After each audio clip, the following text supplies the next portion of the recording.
let's see. When is it going to say it's streaming? Okay, there we go. Okay, I am about to be watching the debates, taking a few moments for things to get ready for everyone. And so, creamed corn.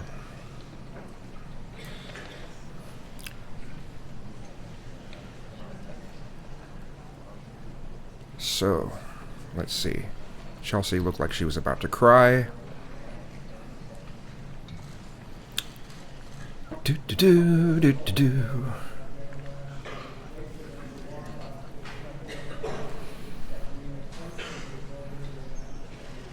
$14, $13, $12, $11, $10. Uh-oh. Ooh. It's the black screen of death. Brought to you by... From NBC News. From NBC News. Decision 2016. The second presidential debate. Here now, Kate Snow. Good evening. We are minutes away from the second presidential debate between Hillary Clinton and Donald Trump, just over 4 weeks now from Election Day. And this debate has taken on even more significance, coming in the middle of a firestorm over those newly revealed comments by Donald Trump about women. A little earlier, the candidates arrived at Washington University in St. Louis, the setting for tonight's town hall style debate. But before that, a bit of a surprise by Donald Trump. He held a meeting in St. Louis with women who have accused former President Bill Clinton of sexual misconduct in the past. And some of those women are in the debate audience tonight. Juanita Broaddrick and Kathleen Willey, we've seen there just moments ago. The spouses of the candidates were introduced, Bill Clinton and Melania Trump. They'll watch the debate from just off stage. And joining me now from inside the hall, NBC's Andrea Mitchell and Hallie Jackson. Hallie, I'll start with you. It has been an unconventional day, to say the least. What do they tell you we expect out of Donald Trump tonight? You're probably right, Lucas. Yeah, an unconventional 90 minutes, Kate. If there was any question about what Donald Trump would do tonight, that has been laid to rest at this point. The women in the debate hall just behind me now, you can see that Trump will likely go after Bill Clinton's past indiscretions, the former president, in the audience tonight, making for what will be an extraordinary moment after the worst 72 hours of Donald Trump's campaign. At this point, there are real question marks from Republicans outside the campaign as to how this will essentially play, whether it will backfire for Trump. Question mark. And Andrea, to you, if this happens, if he goes there, what does Hillary Clinton do? Well, she is going to speak to her marriage and also speak to that Trump video and the fact that she believes that the expressions, the language that he used, the behavior that he described, that he said he had conducted, is a pattern of behavior. And I should point out, you can see there at the end of that row, Paula Jones has just joined the other women. Kathleen Wiley next to her, Juanita Broaddrick next to her, and a woman named Kathy Shelton, who said that she was facing a defense lawyer, Hillary Clinton, a defense lawyer back in the 70s in a rape trial. So that Trump Hillary is Clinton for isolationism and Hillary is for globalism. Rapist, as lawyers would do. She was a hired lawyer, a pro bono lawyer, against someone who was a victim. So these are the three women. They have long been very active with people now directly involved. Andrew Breitbart's successor from the Breitbart News, Steve Bannon, who are part of the Trump campaign. And that is exactly what we're seeing tonight. Hillary Clinton is also going to push back against Trump's allegations about those leaked emails, saying that they were leaked by the Russians and that is trying to undermine the election. And quickly, Hallie, what else would Donald Trump like to get to tonight?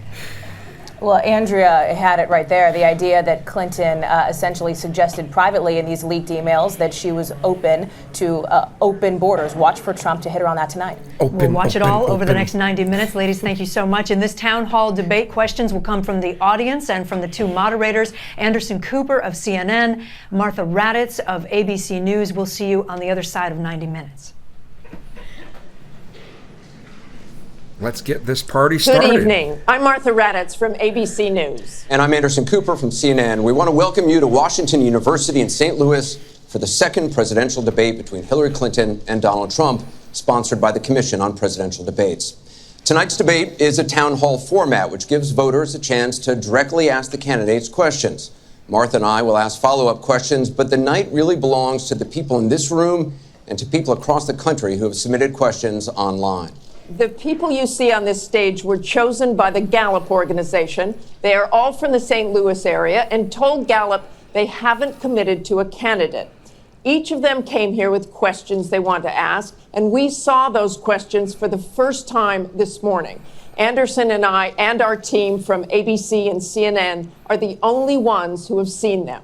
Both candidates will have 2 minutes to answer each audience and online question. We hope to get to as many questions as we can, so we've asked the audience here not to slow things down. She's got that with Sally any Struthers applause, thing going on. Except for now. Ladies and gentlemen, the Republican nominee for President, Donald J. Trump, and the Democratic nominee for President, Hillary Clinton.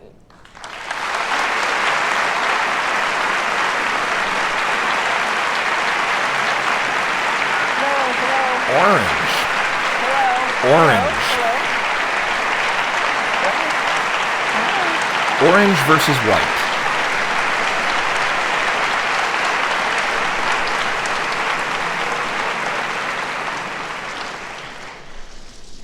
Thank you very much for being here. We're going to begin with a question from one of the members in our town hall. Each of you will have 2 minutes to respond to this question. Secretary Clinton, you won the coin toss, so you'll go first. Our first question comes from Patrice Brock. Patrice? Thank you and good evening. The last presidential debate could have been rated as MA, mature audiences, per TV parental guidelines. Knowing that educators assign viewing the presidential debates as students' homework, do you feel you're modeling appropriate and positive behavior for today's youth? Well, thank you. Are you a teacher? Yes, I think that that's a very good question, because I've heard from lots of teachers and parents about some of their concerns about some of the things that are being said and done in this campaign. And I think it is very important for us to make clear to our children that our country really is great because we're good. And we are going to respect one another, lift each other up. We are going to be looking for ways to celebrate our diversity. And we are going to try to reach out to every boy and girl, as well as every adult, to bring them in to working on behalf of our country. I have a very positive and optimistic view about what we can do together. Focus on That's Hillary, why the not the slogan audience. of my campaign is Stronger Together. Because I think if we work together, if we overcome the divisiveness that sometimes sets Americans against one another, and instead we make some big goals, and I've set forth some big goals, getting the economy to work for everyone, not just those at the top, making sure that we have the best education system from preschool through college and making it affordable, and so much else. If we set those goals and we go together to try to achieve them, there's nothing, in my opinion, that America can't do. So that's why I hope that we will come together in this campaign. We will rock you. Obviously, I'm hoping to earn your vote. I'm hoping to be elected in November, and I can promise you I will work with every American. I want to be the president for all Americans, regardless of your political beliefs, where you come from, what you look like, your religion. I want us to heal our country and bring it together, because that's, I think, the best way for us to get the future that our children and our grandchildren deserve. Secretary Clinton, thank you. Mr. Trump, you have 2 minutes. Well, I actually agree with that. I agree with everything she said. I began this campaign because I was so tired of seeing such foolish things happen to our country. This is a great country. This is a great land. I've gotten to know the people of the country over the last year and a half that I've been doing this as a politician. I cannot believe I'm saying that about myself, but I guess I have been a politician.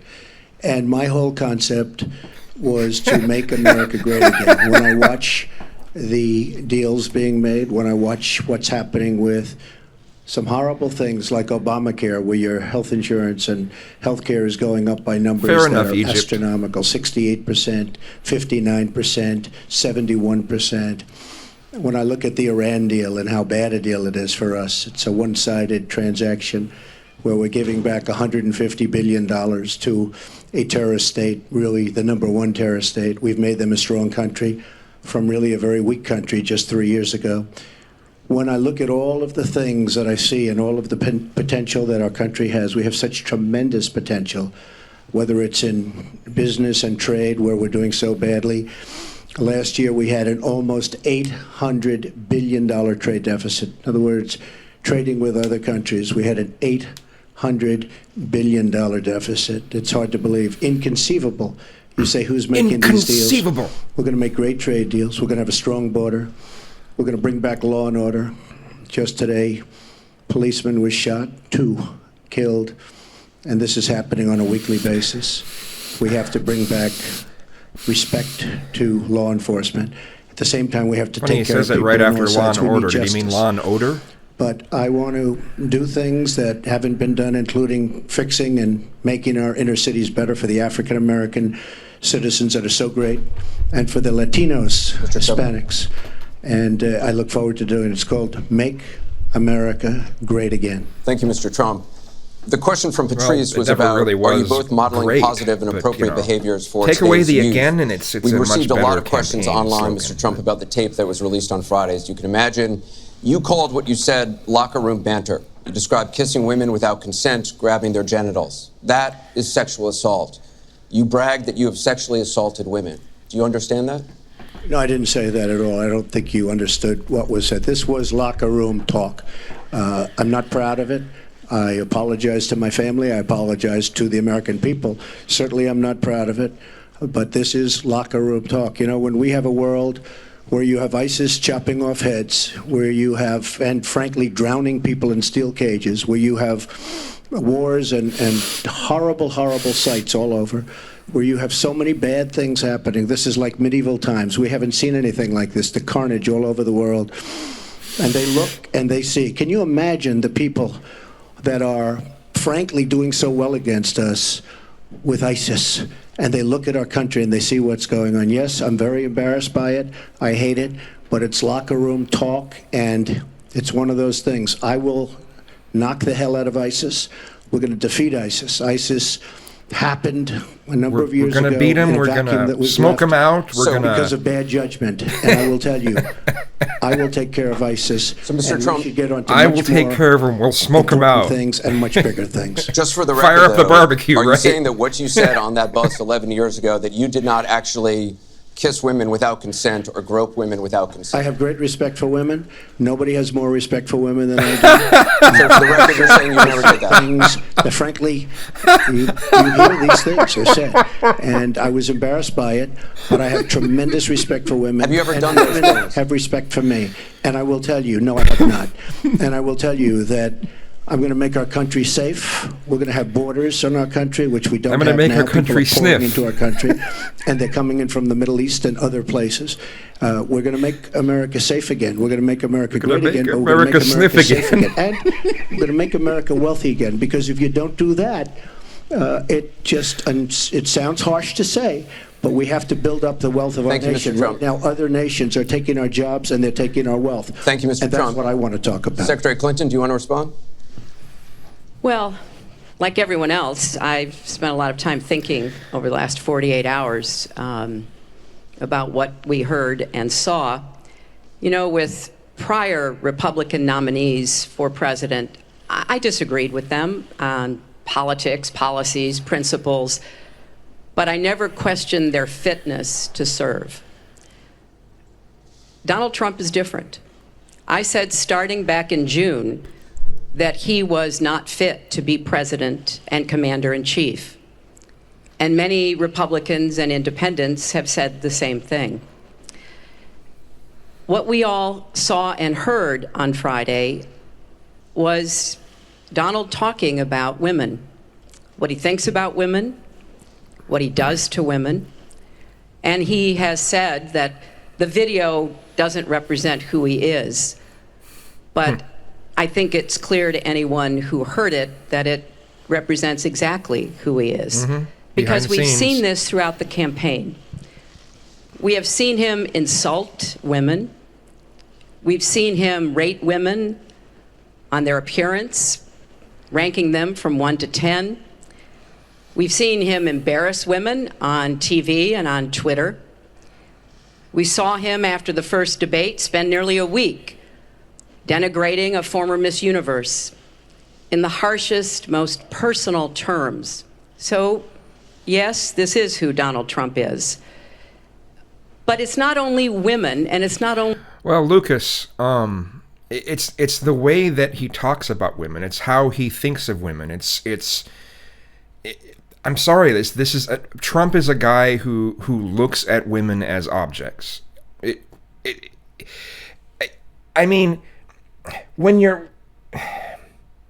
there are times that everyone looks at people as objects, but Trump takes this to a whole new level.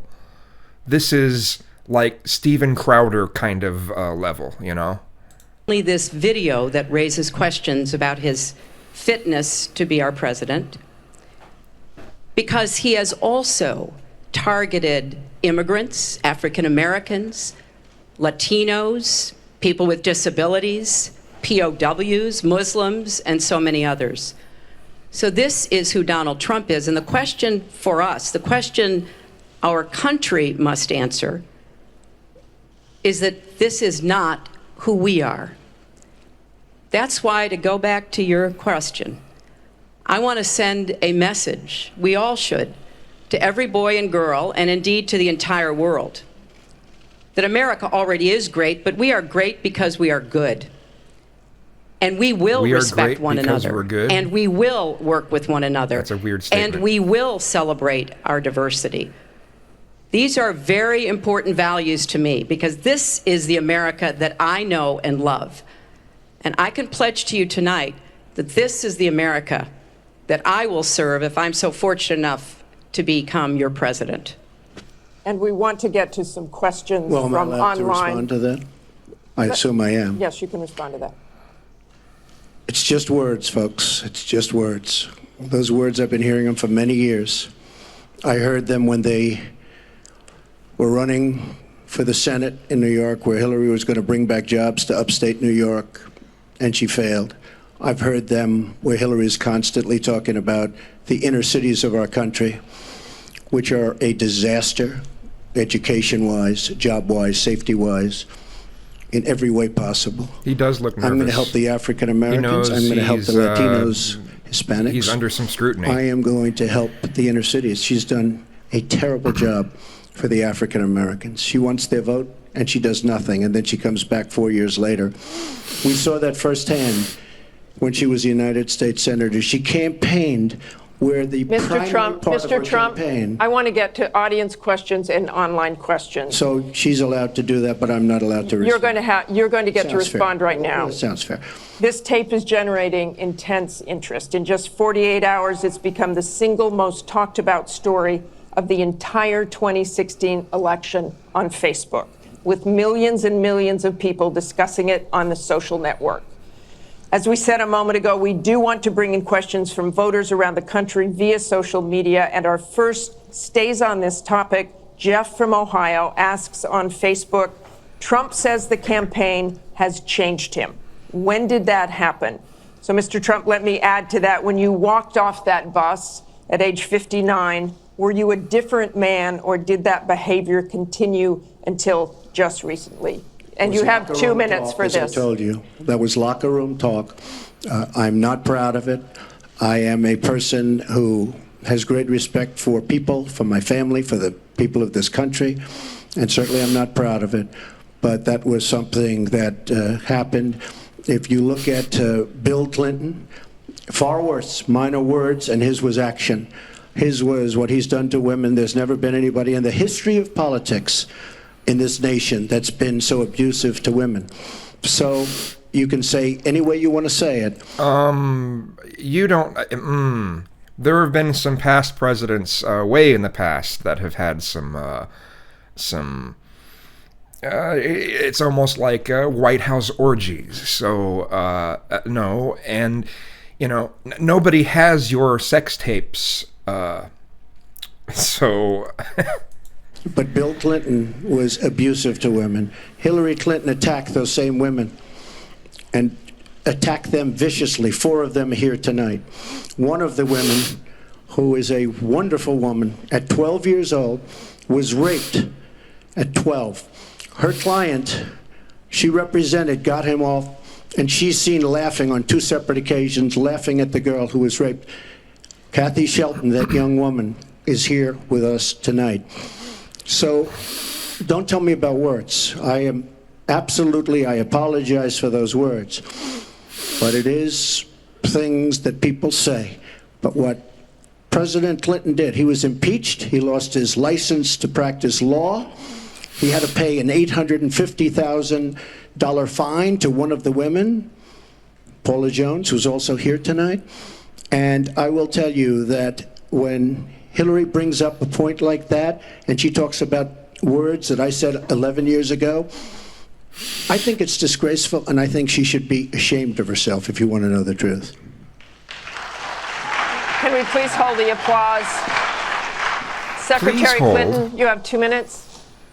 Well, first, let me start by saying that so much of what he's just said is not right, but he gets to run his campaign any way he chooses. He gets to decide what he wants to talk about. No. Instead of answering people's questions, talking about our agenda, laying out the plans that we have that we think can make a better life and a better country, that's his choice. When I hear something like that, I am reminded of what my friend Michelle Obama advised us all. When they go low, you go high.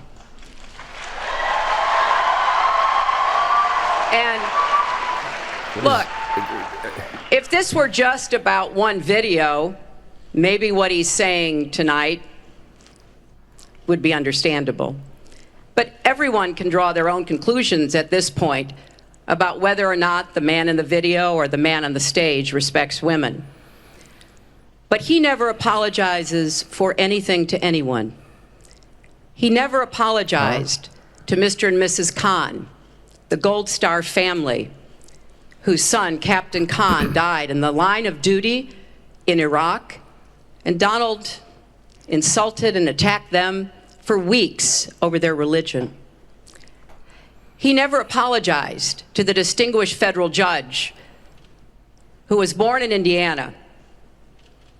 But Donald said he couldn't be trusted to be a judge because his parents were, quote, Mexican.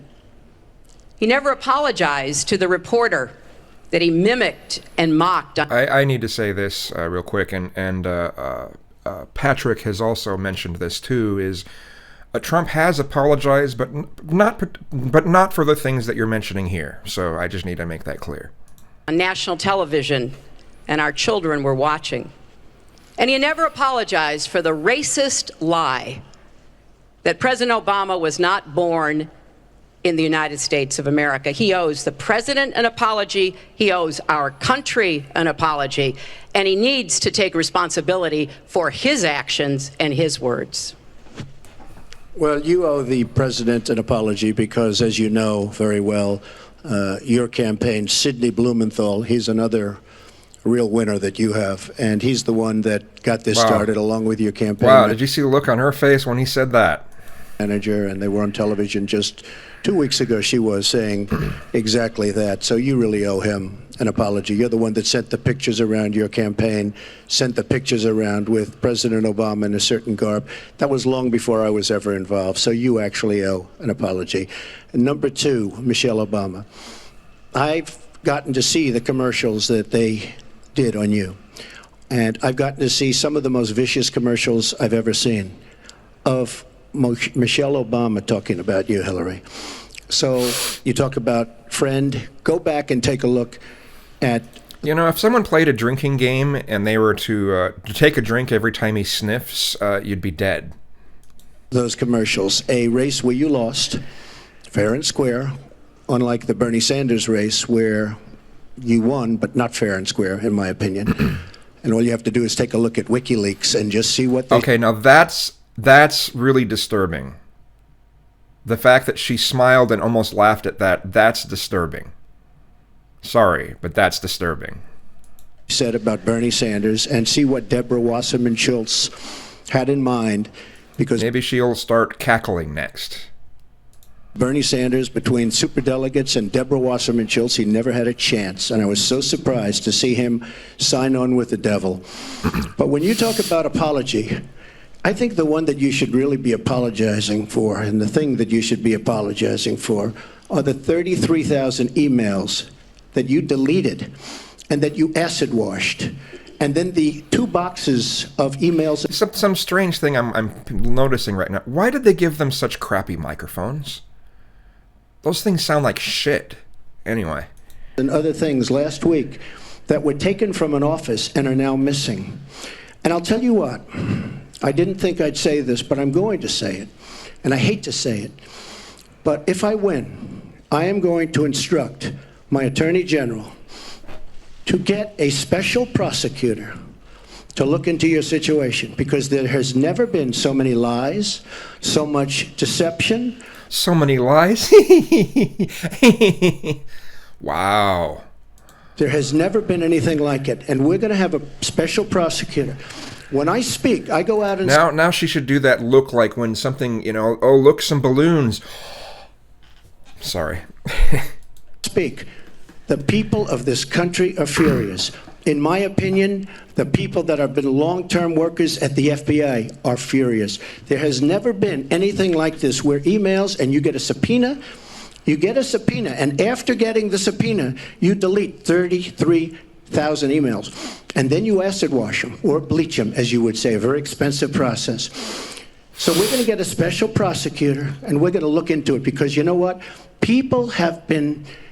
Their lives have been destroyed for doing 1/5 of what you've done, and it's a disgrace. And honestly, you ought to be ashamed of yourself. Secretary Clinton, I want to follow up. Well, she certainly doesn't look ashamed. She looks like she's happy about it. This is to me, this is kind of on par with how when in the last debate, people were pointing out that Trump had avoided paying taxes, and he goes, "Oh, well, that makes me smart." And her smiling about this stuff kind of reminds me of that a little bit. Now, I'm going to let you talk about emails. Because everything he just said is absolutely false, but I'm not surprised. Really? In the first debate, Really? Really? It's absolutely false? You didn't do emails? You didn't, really? Hillary? Really? It needs to calm down here. I told people that it would be impossible to be fact-checking Donald all the time. I'd never get to talk about anything I want to do and how we're going to really make lives better for people. So, once again, go to HillaryClinton.com. We have literally Trump. You can fact-check him in real time. Last time at the first debate, we had millions of people fact-checking, so I expect we'll have millions more fact-checking because, it's just awfully good that someone with the temperament of Donald Trump is not in charge of the law in our country. Because you'd be in jail. Secretary Clinton.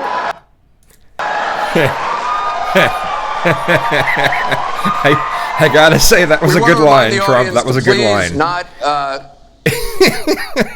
Hillary, that was really a cheap way of getting out of all the stuff that he said.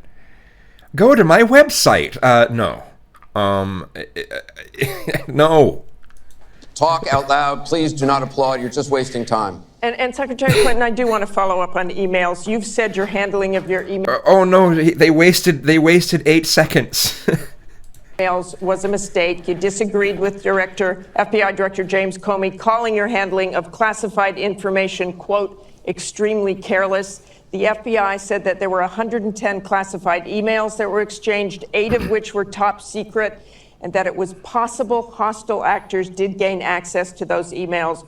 You don't call that extremely careless? Well, Martha, first let me say, and I've said it before, but I'll repeat it because I want everyone to hear it, that was a mistake. And I take responsibility for using a personal email account. Obviously, if I were to do it over again, I would not. I'm not making any excuses. It was a mistake, and I am very sorry about that. But I think it's also important. You're sorry that you got caught. To point out where there are some misleading accusations from critics and others. After a year-long investigation, there is no evidence that anyone hacked the server I was using, and there is no evidence that... Wait, so how did these emails get leaked then? Hello? McFly? Anyone can point to at all, anyone who says otherwise has no basis, that any classified material ended up in the wrong hands. I take classified materials very seriously. No, you don't. You've proven that you don't. And always have. When I was on the Senate Armed Services Committee, I was privy to a lot of classified material. Obviously, as Secretary of State, I had some of the most important secrets that we possess. Hey, Drudenfuzz, it's up to you. I mean, yeah. Such as going after bin Laden. So I am very committed to taking classified information seriously. And as I said, there is no evidence that any classified information ended up in the wrong hands. Okay, we're going to move on. And yet, she didn't know the letter C on a document, right? She didn't even know what that letter meant. You know, it's amazing. I'm watching Hillary go over facts, and she's going after fact after fact, and she's lying again because she said what she did with emails was fine. You think it was fine to delete 33,000 emails? I don't think so. She said the 33,000 emails had to do with her daughter's wedding, number one, and a yoga class. Well, maybe we'll give 3 or 4 or 5 or something. 33,000 emails deleted. And now she's saying there wasn't anything wrong. And more importantly, that was after getting a subpoena. That wasn't before. That was after. She got it from the United States Congress. And I'll be honest, I am so disappointed in congressmen. She's happy. Including Republicans, for allowing this to happen. Our Justice Department, where her husband goes onto the back of an airplane for 39 minutes, talks to the Attorney General days before a ruling is going to be made on her case. But for you to say that there was nothing wrong with you deleting 39,000 emails, again, you should be ashamed of yourself. What you did, and this is after getting a subpoena from the United States Congress. We have to move on. Secretary Clinton, you can respond, and then we got to move on. We want to give the audience a chance you'd be put in jail, let alone after getting a subpoena from the United States Secretary Congress. Clinton, you can respond, then we have to move on to an audience question. Good point made. I wish they wouldn't have interrupted him, but at least he was able to still make his point. Look, I'll have to agree with Lucas on this, that so far in this debate, which is more of a backstabbing thing than an actual debate, Trump seems to be winning. This doesn't mean that he's the better candidate, but he is the stuff that's being digged out against the opposite candidate. Trump is doing better so far, but we shall see. I mean, in the beginning, it looked like Hillary was doing better because of the showing that Trump is. I'm sorry, Trump is a misogynist, but this stuff, Hillary is not defending herself very well. it's just not true. And so please go you didn't delete them? Allow her to respond, please. Personal emails, not official. 33,000? Yeah. Well, we turned over 35,000. So oh, yeah. It was. What about the other 15,000? Please allow her to respond. She didn't talk while you talked. Yes, that's true. I didn't. That's true. That is true. I didn't in the first debate. See, now he's getting foul. Now he's not. Stop interrupting. To in this debate, because I'd like to get to the questions that the people have brought here tonight to talk to us about. And get off this question. Trump, that's not helping you. That's making you look childish. That's making you look like you don't have a very good temperament. Imagine imagine everyone watching this, imagine if Trump was to do that at some sort of world meeting. You know, a meeting with a bunch of world leaders, and he did this to them. That wouldn't go over very well. Okay, Donald, I know you're into big diversion tonight, anything to avoid talking about your campaign and the way it's exploding and the way Republicans are leaving you.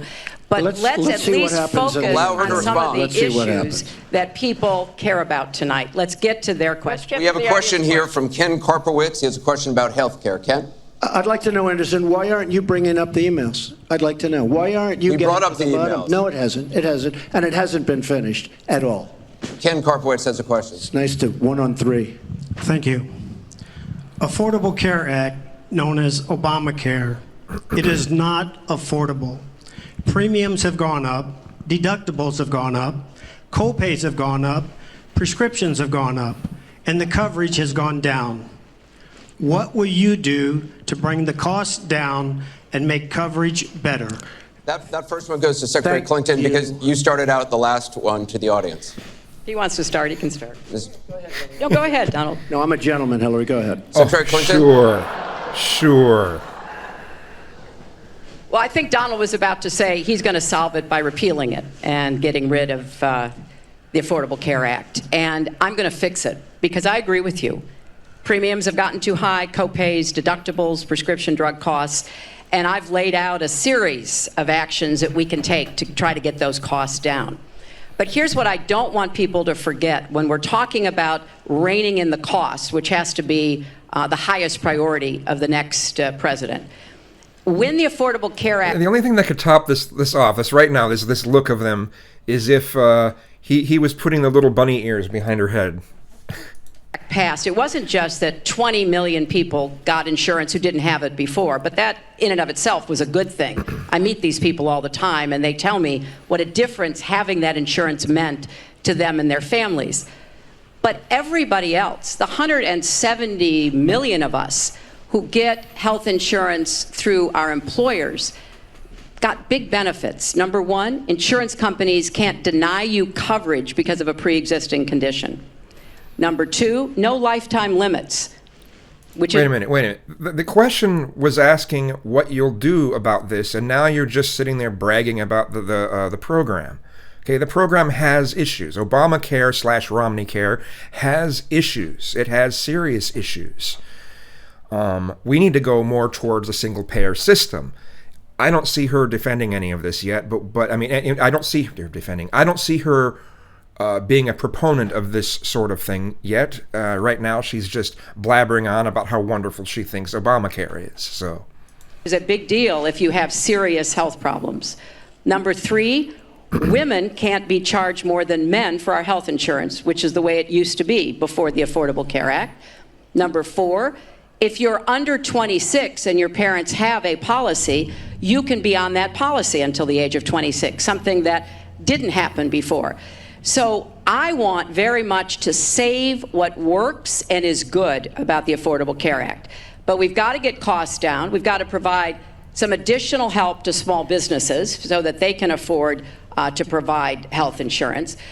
But if we... How are you going to do that? We repeal it, as Donald has proposed, and start over again, all of those benefits I just mentioned are lost to everybody, not just people who get their health insurance. Hillary, how are you going to improve the program? How are you going to do it? What is your plan? So far, these are just words. Oh, well, we need to make it better.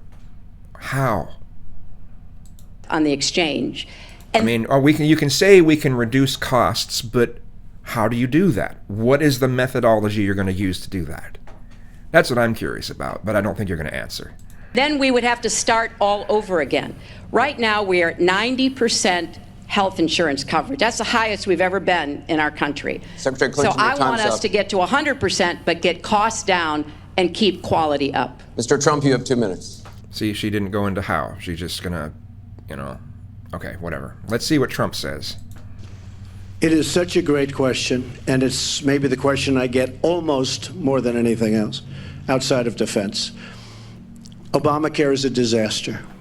You know it. We all know it.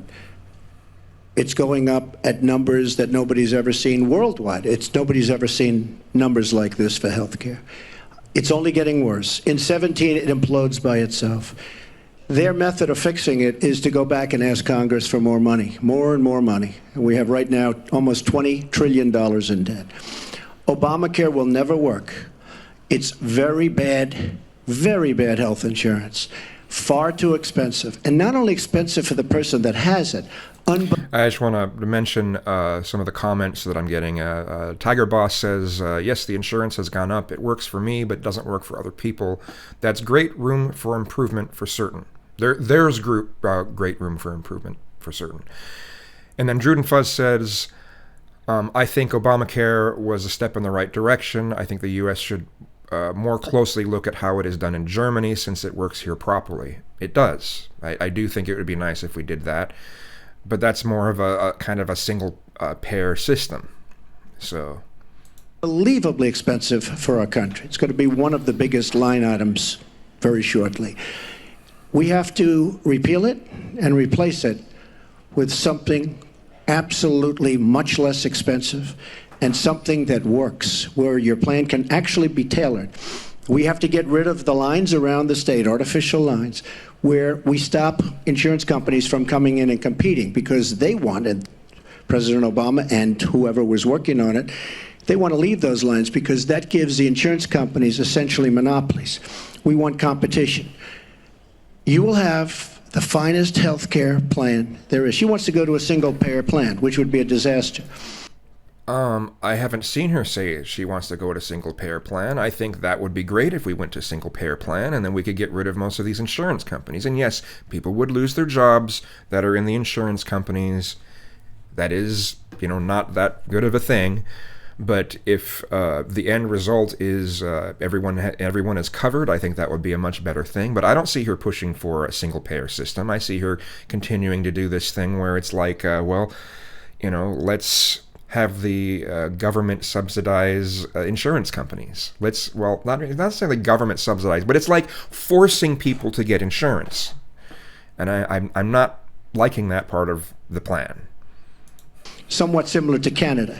And if you ever notice, the Canadians, when they need a big operation, when something happens, they come into the United States in many cases, because their system is so slow.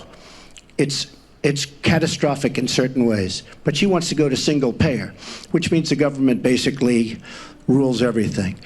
Hillary Clinton has been after this for years. Obamacare was the first step. Obamacare is a total disaster. And not only are your rates going up by numbers that nobody's ever believed, but your deductibles are going up. So that unless you get hit by a truck, you're never going to be able to use it. Mr. Trump, it is a disastrous plan, and it has to be repealed and replaced. Secretary Clinton. But he doesn't have Trump. You don't seem to have a reasonable plan.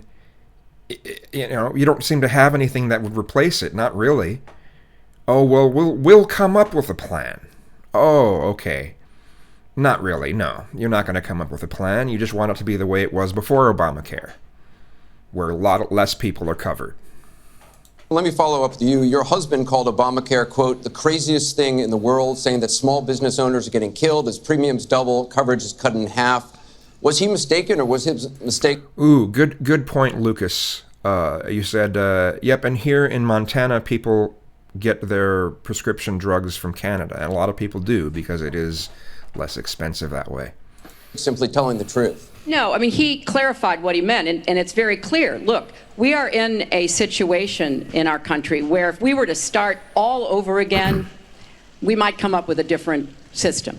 But we have an employer-based system. That's where the vast majority of people get their health care.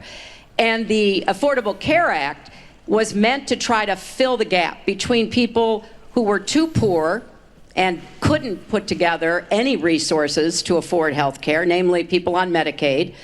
Obviously, Medicare, which is a single-payer system, which takes care of our elderly and does a great job doing it, by the way. And then all the people who were employed, but people who were working but didn't have... Well, I gotta say, Medicare does an okay job doing that. There are so many doctors that won't take Medicare. Tons of places that won't take Medicare. So people's coverage is kind of limited in that regard to certain places. The money to afford insurance and didn't have anybody, an employer or anybody else, to help them. That was the slot that the Obamacare approach was to take. And like I say, 20 million people now have health insurance. So if we just rip it up and throw it away, what Donald's not telling you is we just turn it back to the insurance companies the way it used to be. And that means the insurance... But it's still, right now with the system that it is now, it's still kind of turned over to the insurance companies not quite like it was, but it's like, well, you have to have insurance. That's... Companies get to do pretty much whatever they want, including saying, look, I'm sorry, you've got diabetes, you had cancer, your child has asthma. Your time is up. You may not be able to have insurance because you can't afford it. So let's fix what's broken about it, but let's not throw it away. Something I just want to take note of right here is they just say a small thing when she goes over the time. But when Trump goes over time, they're like really, really insistent. You've gone over the time. Something I'm taking note of. Now, we'll see in just a moment when I unpause this whether they do the same thing with her. But so far, they've really, really gotten after Trump when he goes over the time. And give it all back to the insurance companies and Let me follow up with you, Mr. That's not going to work. Fair enough. They're finally putting her to the same standards. That's good. Trump, let me follow up on this. I just wanted just one thing. First of all, everything's broken about it. Everything. Number two, Bernie Sanders said that Hillary Clinton has very bad judgment. This is a perfect example of it, trying to save Obamacare, which is... You've said you want to end Obamacare. You've said you want to end Obamacare. You've also said you want to make coverage accessible for people with pre-existing conditions. How do you force insurance companies to do that if you're no longer mandating that every American get insurance? You're going to have plans. What does that mean? Well, I'll tell you what it means. You're going to have plans that are so good because we're going to have so much competition. It's going to be so good. It's going to be great. It's going to be wonderful, and we'll make America great again because it's great and wonderful and stupendous and just awesome, right? In the insurance industry, once we break out the lines and allow the competition to come. Are you going to have a mandate that Americans have to have health insurance? President Obama, by keeping those lines, the boundary lines around each state, and it was almost gone until just very toward the end of the passage of Obamacare, which, by the way, was a fraud. You know that, because Jonathan Gruber, Hey, Trump, if you need more air, just breathe in through your mouth. It's okay. You can breathe through your mouth. Are you worried that people are going to call you a mouth breather? Anyway, sorry. Architect of Obamacare he said it was a great lie. It was a big lie. President Obama said you keep your doctor, you keep your plan. The whole thing was a fraud, and it doesn't work. But when we get rid of those lines, you have competition, and we will be able to keep pre-existing. We'll also be able to help people that don't have money, because we are going to have people protected. And Republicans feel this way, believe it or not, and strongly this way. We're going to block grant into the states. We're going to block grant into Medicaid into the states so that we will be able to take care of people without the necessary funds to take care of themselves. Thank you, Mr. Trump. That was just a bunch of... That was a big word salad. Sorry, Trump. That was a word salad. We now go to Gorba Hamid with a question for both candidates. Hi. There are 3.3 million Muslims in the United States, and I'm one of them. You've mentioned working with Muslim nations, but with Islamophobia on the rise, how will you help people like me deal with the consequences of being labeled as a threat to the country after the election is over? Mr. Trump, you're first. Well, you're right about Islamophobia, and that's a shame. But one thing we have to do is we have to make sure that, because there is a problem. I mean, whether we like it or not, and we can be very politically correct, but whether we like it or not, there is a problem. And we have to be sure that Muslims come in and report when they see something going on. When they see hatred going on, they have to report it. As an example, in San Bernardino, many people saw the bombs all over the apartment of the two people that killed 14 and wounded many, many people. Horribly wounded. They'll never be the same. Muslims have to report the problems when they see them. Why specifically Muslims having to report this? And are we going to be shoving forth some sort of McCarthyism where everyone's going to spy on their neighbors? I mean... And, you know, there's always a reason for everything. If they don't do that, it's a very difficult situation for our country. Because you look at Orlando, and you look at San Bernardino, and you look at the World Trade Center, go outside, you look at Paris, look at that horrible... These are radical Islamic terrorists. And she won't even mention the word, and nor will President Obama. He won't use the term radical Islamic terrorism. Now, to solve a problem, you have to be able to state what the problem is, or at least say the name. She won't say the name, and President Obama won't say the name, but the name is there. It's radical Islamic terror. And before you solve it, you have to say the name. Secretary Clinton. Say my name, say my name. Well, thank you for asking your question. And I've heard this question from a lot of Muslim Americans across our country, because unfortunately there's been a lot of very divisive, dark things said about Muslims. And Even someone like Captain Khan, the young man who sacrificed himself defending our country in the United States Army, has been subject to attack by Donald. I want to say just a couple of things. First, we've had Muslims in America since George Washington. And we've had many successful Muslims. We just lost a particularly well-known one with Muhammad Ali. My vision of America is an America where everyone has a place.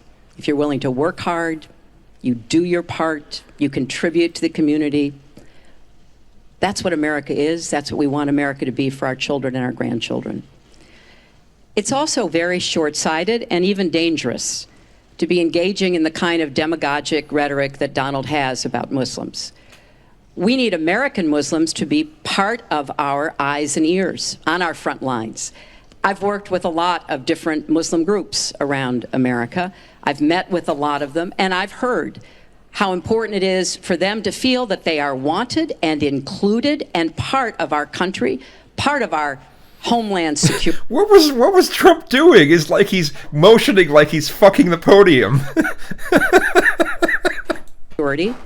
And that's what I want to see. It's also important, I intend to defeat ISIS, to do so in a coalition with majority Muslim nations. Right now, a lot of those nations are hearing what Donald says and wondering, why should we cooperate with the Americans? And this is a gift to ISIS and the terrorists, violent jihadist terrorists. We are not at war with Islam. And it is a mistake, and it plays into the hands of the terrorists to act as though we are. So I want a country where citizens like you and your family are just as welcome as anyone else. Thank you, Secretary Clinton. Mr. Trump, in December, you said this: Donald J. Trump is calling for a total and complete shutdown of Muslims entering. Hold on, I need to say, Dudenfraz said, Trump seems to not understand the Constitution. Freedom of religion means that Muslims are free to express their religion without getting demonized. Agreed. Fully agreed. And Patrick had said earlier, exactly, America is for Americans. That's why Muslim extremism is a problem. Yes, but I think that needs to be expanded upon to really make sense of it. And Tiger Boss replied to Patrick saying, well, Patrick, how do you define who is an American then? And Patrick goes, people who potentially contribute to the American community. Well, that's the same thing that Hillary's arguing, you know. So I'm not sure what you mean. The United States until our country's representatives can figure out what the hell is going on. We have no choice. We have no choice. Your running mate said this week that the Muslim ban is no longer your position. Is that correct? And if it is, was it a mistake to have a religious test? First of all, Captain Khan is an American hero. And if I were president at that time, he would be alive today. Because unlike her, who voted for the war without knowing what she was doing, I would not have had our people in Iraq. Iraq was a disaster. So he would have been alive today. The Muslim ban is something that in some form has morphed into a extreme vetting from certain areas of the world. Hillary Clinton wants to allow And why did it morph into that? No, did you? No, answer the question. Why do you still believe? You interrupt me all the time. Why don't you interrupt her? Would you please explain whether or not the Muslim ban still stands? It's called extreme vetting. We are going to areas like Syria where they're coming in by the tens of thousands. Trump, you are not answering the question. Because of Barack Obama, and Hillary Clinton wants to allow a 550% increase over Obama. People are coming into our country like we have no idea who they are, where they're from, what their feelings about our country is, and she wants 550% more. This is going to be the great Trojan horse of all time. We have enough problems in this country. I believe in building safe zones. I believe in having other people pay for them. As an example, the Gulf states who are not carrying their weight, but they have nothing but money, and take care of people. But I don't want to have with all the problems this country has and all of the problems that you see going on, hundreds of thousands of people coming in from Syria when we know nothing about them, we know nothing about their values, and we know nothing about their love for our country. And Secretary... So you still didn't answer it. You know, that's frustrating, Trump. That was really frustrating. You're good at, you'd be good at probably, anyway. Secretary Clinton, let me ask you about that, because you have asked for an increase from 10 to... Yes, Uber, I noticed that too. Yeah, Trump wants safe spaces. Yeah, it does sound like he wants concentration camps. It does, Judenfuzz, it does. It sounds like it, but he doesn't really go into that much detail because he never answered the question in the first place. 65,000 Syrian refugees. We know you want tougher vetting. That's not a perfect system. So why take the risk of having those refugees come into the country? Well, first of all, I will not let anyone into our country that I think poses a risk to us. But there are a lot of refugees, women and children. Think of that picture we all saw of that 4-year-old boy with the blood on his forehead because he'd been bombed by the Russian and Syrian air forces.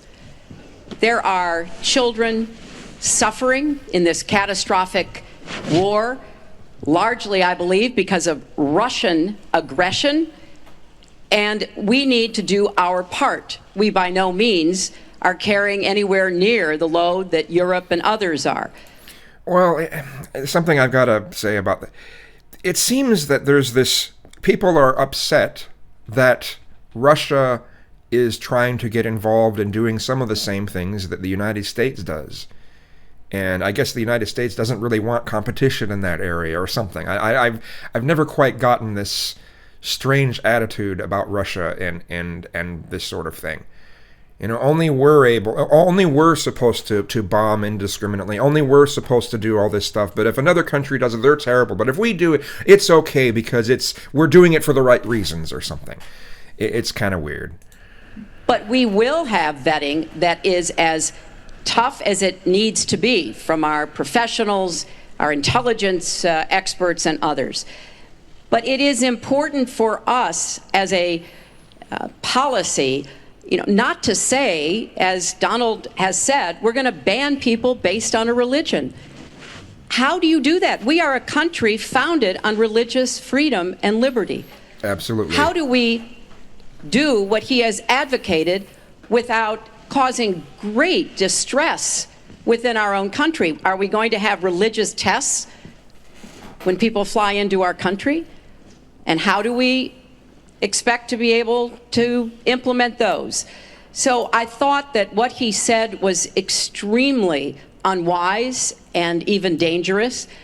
And indeed, you can look at the propaganda on a lot of the terrorist sites, and what Donald Trump says about Muslims is used to recruit fighters because they want to create a war between us. And the final thing... What was that pointing about? What was Trump all pointing about?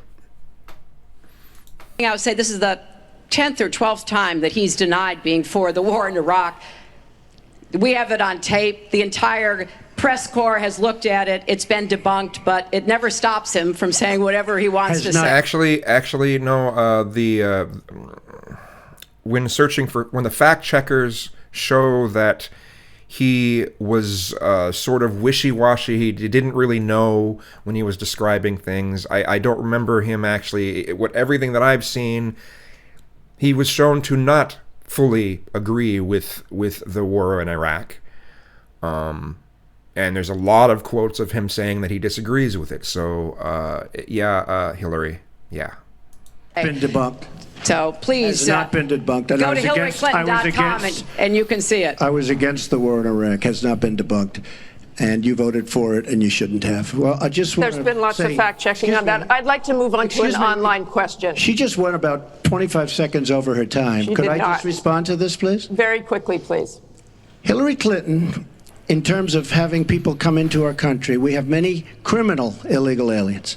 When we want to send them back to their country. Their country says, we don't want them. In some cases, they're murderers, drug lords. I have to just chime in here. Patrick has said, a more effective tool for recruiting terrorists is the number of botched bombings under the Obama administration. Clinton, who also encouraged increased bombings, and I tend to agree. To me, almost our entire presence in that area is what increases the number of terrorists. We should never have been there. Never. Drug problems, and they don't want them. And Hillary Clinton, when she was Secretary of State, said, that's okay, we can't force it into their country. Let me tell you, I'm going to force them right back into their country. They're murderers and some very bad people. And I will tell you very strongly, when Bernie Sanders said she had bad judgment, she has really bad judgment, because we are letting people into this country that are going to cause problems and crime like you've never seen. We're also letting drugs pour through our southern border at a record clip. And well, how about legalizing drugs, and then that won't be a problem? Well, neither of you are going to address that. Neither of you are going to shove forth that. That's too radical. Let's keep pushing victimless crimes and putting people in jail for victimless crimes while we have the highest percentage of our population in prison than any other country. It shouldn't be allowed to happen. ICE just endorsed me. They've never endorsed a presidential candidate. The Border Patrol agents, 16,500, just recently endorsed me. And they endorsed me because I understand the border. She doesn't. She wants amnesty for everybody. Come right in, come right over. It's a horrible thing she's doing. She's got bad judgment, and honestly, so bad that she should never be president of the United States. That I can tell you. Thank you, Mr. Trump. I want to move on. This next question comes from the public through the Bipartisan Open Debate Coalition's online forum, where Americans submitted questions that generated millions of votes. This question involves WikiLeaks' release of purported excerpts of Secretary Clinton's paid speeches, which she has refused to release, and one line in particular in which you, Secretary Clinton, purportedly say you need both a public and private position on certain issues. So, two from Virginia asks, is it okay for politicians to be two-faced? Is it acceptable for a politician to have a private stance on issues? Secretary Clinton, well, your 2 minutes. Right. As I recall, that was something I said about Abraham Lincoln after having seen the wonderful Steven Spielberg movie called Lincoln. It was a master class watching President Lincoln get the Congress to approve the 13th Amendment. It was principled and it was strategic. And I was making the point that it is hard sometimes to get the Congress to do what you want to do, and you have to keep working at it. And yes, President Lincoln was trying to convince some people. He used some arguments. Convincing other people, he used other arguments. That was a great, I thought, a great display of presidential leadership. But, you know, let's talk about what's really going on here, Martha, because our intelligence community just came out and said in the last few... Yeah, I'm going to have to kind of call her out for that. What I saw from those leaked emails, it didn't seem like that was the only point that she was making. But you know, whatever. Days that the Kremlin, meaning Putin and the Russian government, are directing the attacks, the hacking. Yes, Patrick, I agree. You said, oh, please. That was an endorsement of under-the-table dealings that are concealed from the public. I've seen the quote. I have too. And I agree, Patrick. On American accounts to influence our election. And WikiLeaks is part of that, as are other sites where the Russians hack information. We don't even know if it's accurate information, and then they put it out. We have never in the history of our country been in a situation where an adversary, a foreign power, is working so hard to influence the outcome of the election. And believe me, they're not doing it to get me elected. They're doing it to try to influence the election for Donald Trump. Now, maybe because he has praised Putin, maybe because he says he agrees with a lot of what Putin wants to do, maybe because...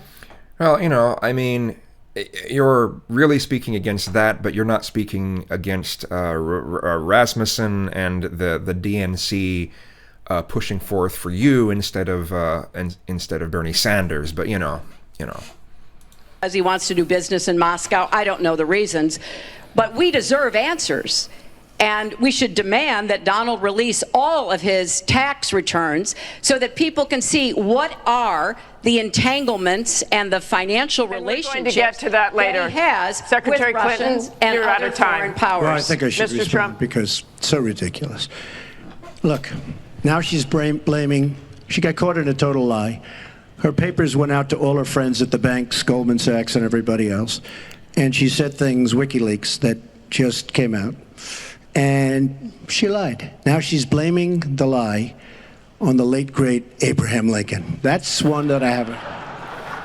Okay, Honest Abe. Honest Abe never lied. That's the good thing. That's the big difference between Abraham Lincoln and you. That's a big, big difference. We're talking about some difference.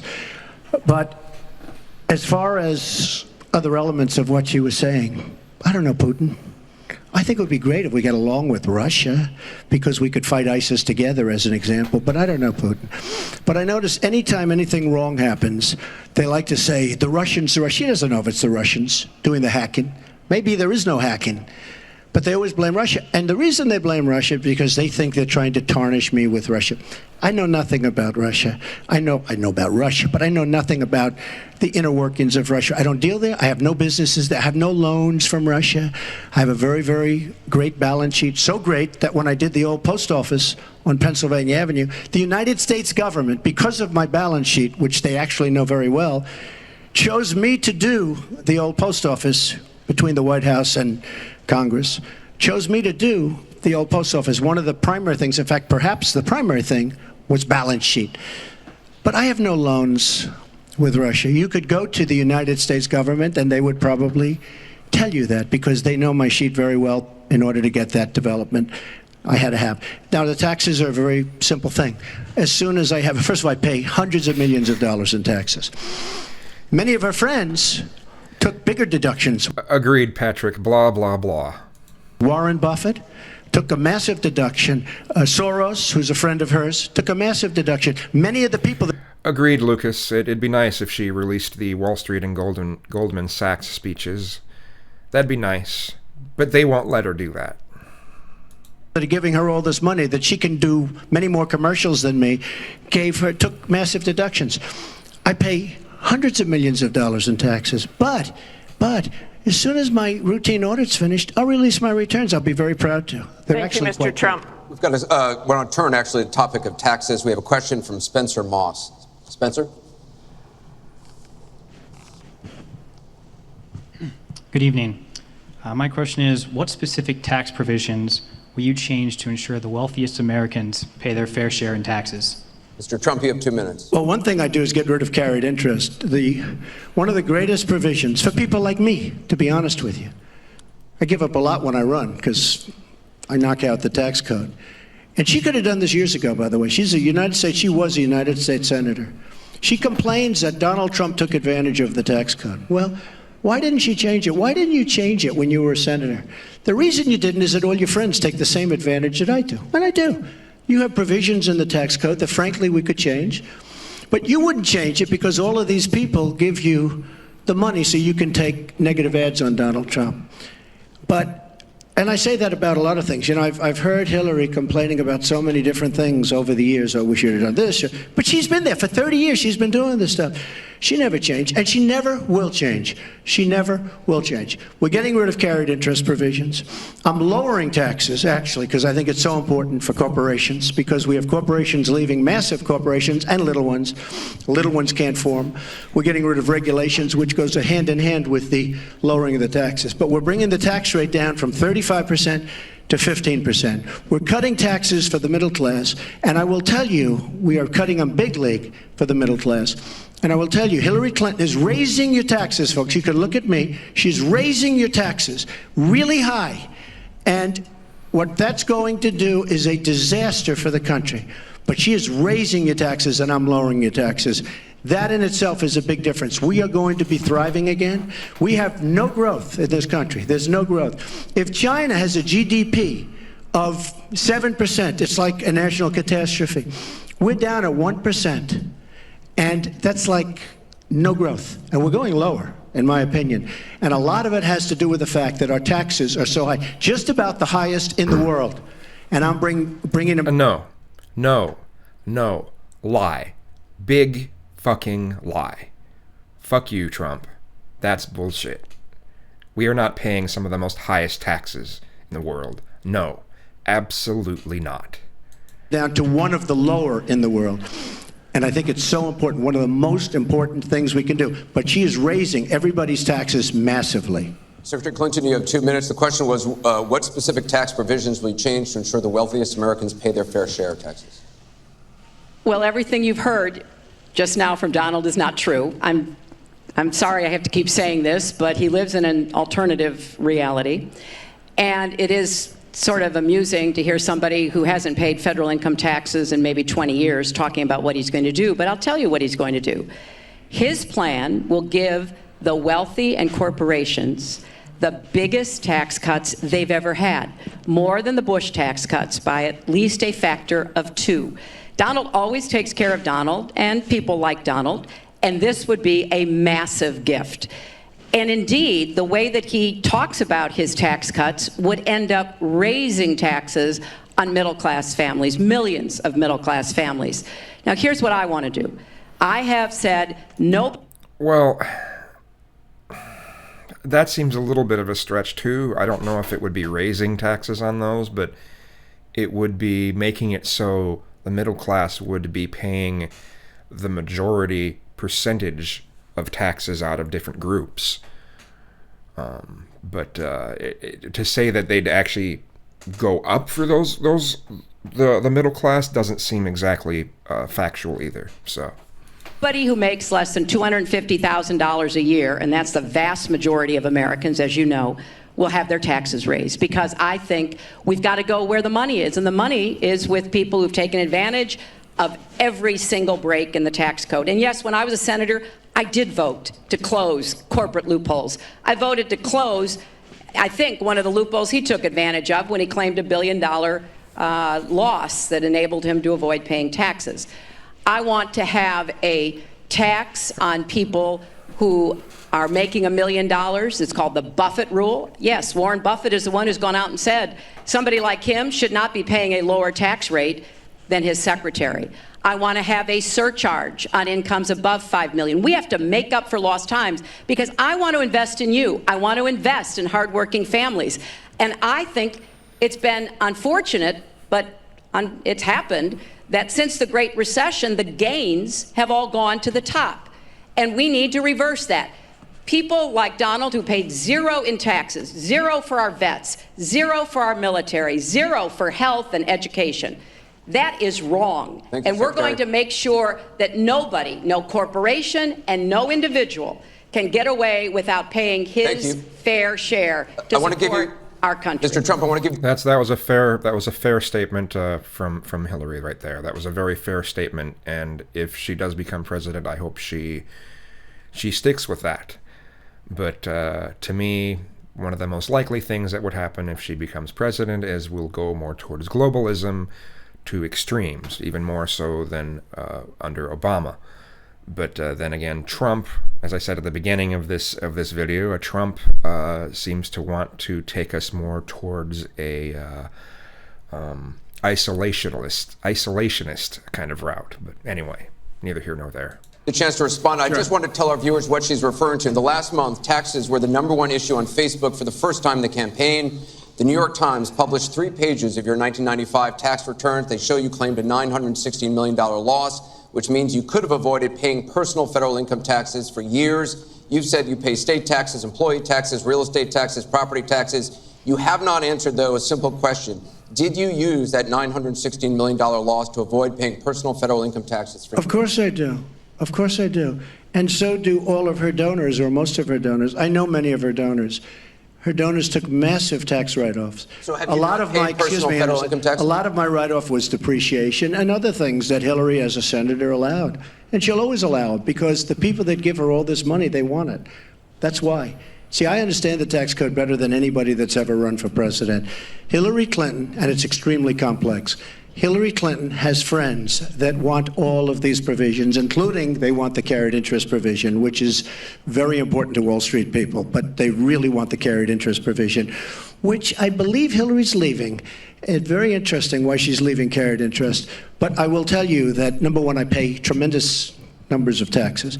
I absolutely used it, and so did Warren Buffett, and so did George Soros, and so did many of the other people that Hillary is getting money from. Now, I won't mention... Now, how does the fact that Hillary gets money from people who do this invalidate what she's saying?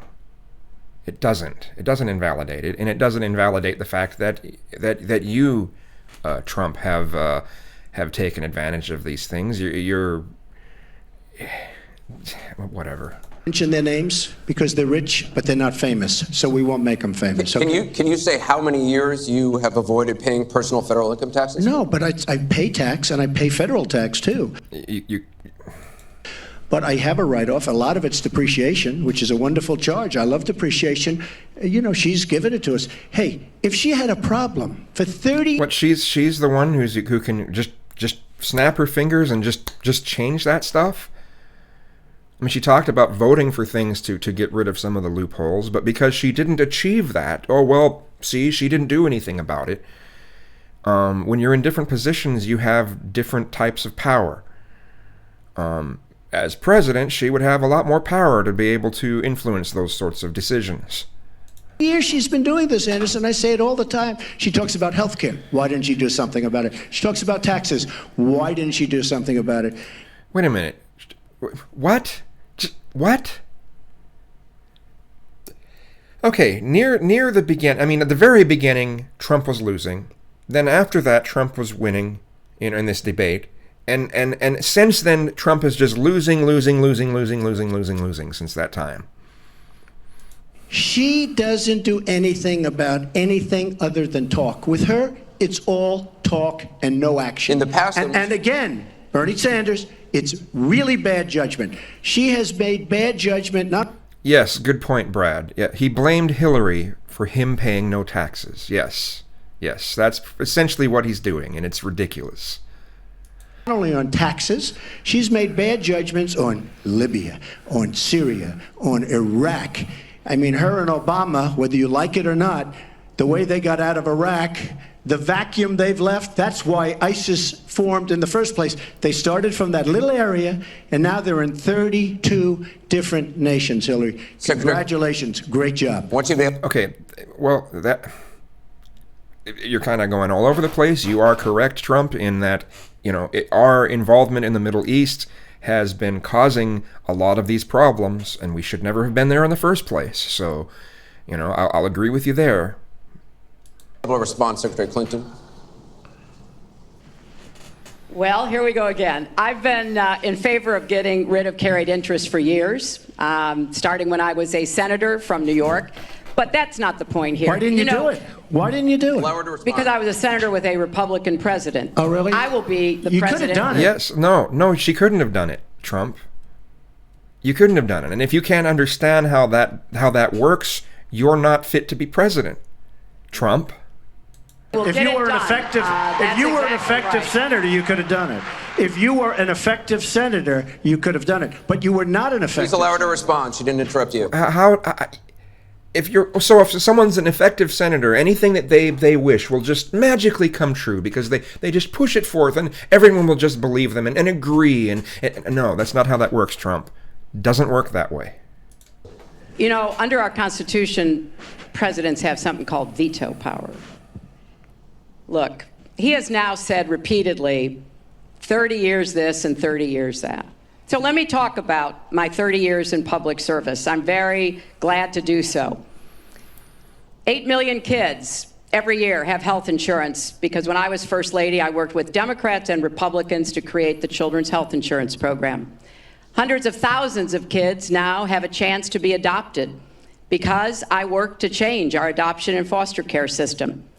After 9/11, I went to work with Republican mayor, governor, and president to rebuild New York and to get health care for our first responders who were suffering because they had run toward danger and gotten sickened by it.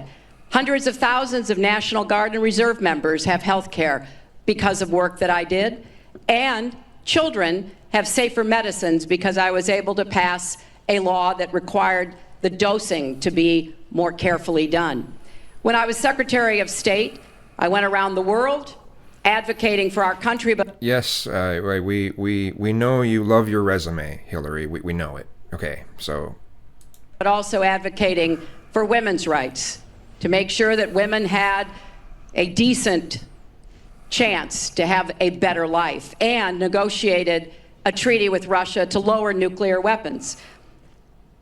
400 pieces of legislation have my name on it as a sponsor or co-sponsor when I was a senator for 8 years. I worked very hard and was very proud to be reelected in New York by an even bigger margin than I had been elected the first time.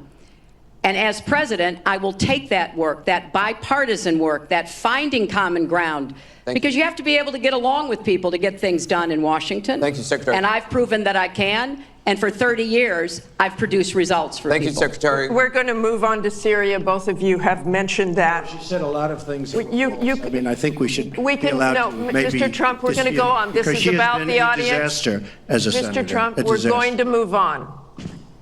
The heartbreaking video of a 5-year-old Syrian boy named Amran sitting in an ambulance after being pulled from the rubble after an airstrike in Aleppo focused the world's attention on the horrors of the war in Syria, with 136 million views on Facebook alone. But there are much worse images coming out of Aleppo every day now, where in the past few weeks alone, 400 people have been killed, at least 100 of them children. Just days ago, the State Department called for a war crimes investigation of the Syrian regime of Bashar al-Assad and its ally, Russia, for their bombardment of Aleppo. So this next question comes from social media through Facebook. Diane from Pennsylvania asks, if you were president, what would you do about Syria and the humanitarian crisis in Aleppo? Isn't it a lot like the Holocaust when the U.S. waited too long before we helped? Secretary Clinton, we will begin with your 2 minutes. Well, the situation in Syria is catastrophic. And every day that goes by, we see the results of the regime by Assad in partnership with the Iranians on the ground, the Russians in the air, bombarding places, in particular Aleppo, where there are hundreds of thousands of people, probably about 250,000 still left. And there is a determined effort by the Russian Air Force to destroy Aleppo in order to eliminate the last of the Syrian rebels who were really holding out against the Assad regime. Russia hasn't paid any attention to ISIS. They're interested in keeping Assad in power. So when I was Secretary of State, advocated, and I advocate today, a no-fly zone and safe zones. We need some leverage with the Russians because they're not going to come to the negotiating table for a diplomatic resolution unless there is some leverage over them. And we have to work more closely with our partners and allies on the ground. But I want to emphasize that what is at stake here is the ambitions and the aggressiveness of Russia. Russia has decided that it's all in Syria, and they've also decided who they want to see become president of the United States, too, and it's not me. I've stood up to Russia. I've taken on Putin and others, and I would do that as president. I think wherever we can cooperate with Russia, that's fine, and I did as Secretary of State. That's how we got a treaty reducing nuclear weapons. It's how we got the sanctions on Iran that put a lid on the Iranian nuclear program without firing a single shot. So I would go to the negotiating table with more leverage than we have now. But I do support the effort to investigate for crimes, war crimes committed by the Syrians and the Russians and try to hold them accountable. Thank you, Secretary Clinton. First of all, she was there as Secretary of State with the so-called line in the sand, which No, I wasn't. I was gone. I hate to interrupt you, but you were in contact. Excuse me. At some point, we need to do some You were in total contact with the White House, and perhaps, sadly, Obama probably still listened to you. I don't think he'd be listening to you very much anymore. Obama draws the line in the sand. It was laughed at all over the world what happened. Now, with that being said, she talks tough against Russia, but our nuclear program has fallen way behind, and they've gone wild with their nuclear program. Not good. Our government shouldn't have allowed that to happen. Russia is new in terms of nuclear. We are old, we're tired, we're exhausted in terms of nuclear. A very bad thing. Now, she talks tough. She talks really tough against Putin and against Assad. She talks in favor of the rebels. She doesn't even know who the rebels are. You know, every time we take rebels, whether it's in Iraq or anywhere else, we're arming people. And you know what happens? They end up being worse than the people. Look at what she did in Libya with Gaddafi. Gaddafi's... I'm gonna have to side a little bit with Trump here. Out. It's a mess. And by the way, ISIS has a good chunk of their oil. I'm sure you probably have heard that. It was a disaster. Because the fact is, almost everything she's done in foreign policy has been a mistake, and it's been a disaster. But if you look at Russia, just take a look at Russia, and look at what they did this week, where I agree she wasn't there, but possibly she's consulted. We sign a peace treaty. Everyone's all excited. Well, what Russia did and with Assad, and by the way, with Iran, who you made very powerful with the dumbest deal perhaps I've ever seen in the history of deal making, the Iran deal with $150 billion, with the $1.7 billion in cash, which is enough cash to fill up this room. But look at that deal. Iran now and Russia are now against us. So she wants to fight. She wants to fight for rebels. There's only one problem. You don't even know who the rebels are. Mr. Trump, so Mr. what's Trump, the purpose? your 2 minutes and one thing I have to say, your 2 minutes I don't like Assad at all, but Assad is killing ISIS. Russia is killing ISIS, and Iran is killing ISIS. And those three have now lined up because of our weak foreign policy. Mr. Trump, let me repeat the question. If you were president, what would you do about Syria and the humanitarian crisis in Aleppo? And I want to remind you what your running mate said.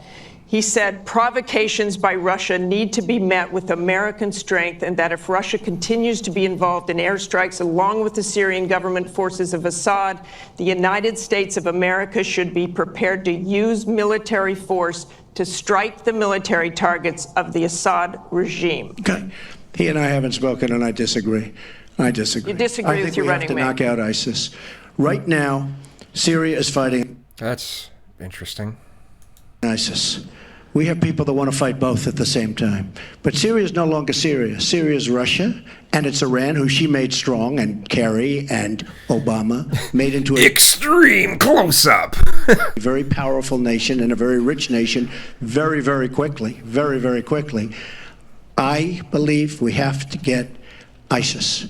We have to worry about ISIS before we can get too much more involved. She had a chance to do something with Syria. They had a chance, and that was the line. What do you think will happen if Aleppo falls? I think Aleppo is a disaster humanitarian-wise. What do you think will happen if it falls? I think that it basically has fallen, okay? It basically has fallen. Let me tell you something. You take a look at Mosul. The biggest problem I have with the stupidity of our foreign policy. We have Mosul. They think a lot of the ISIS leaders are in Mosul.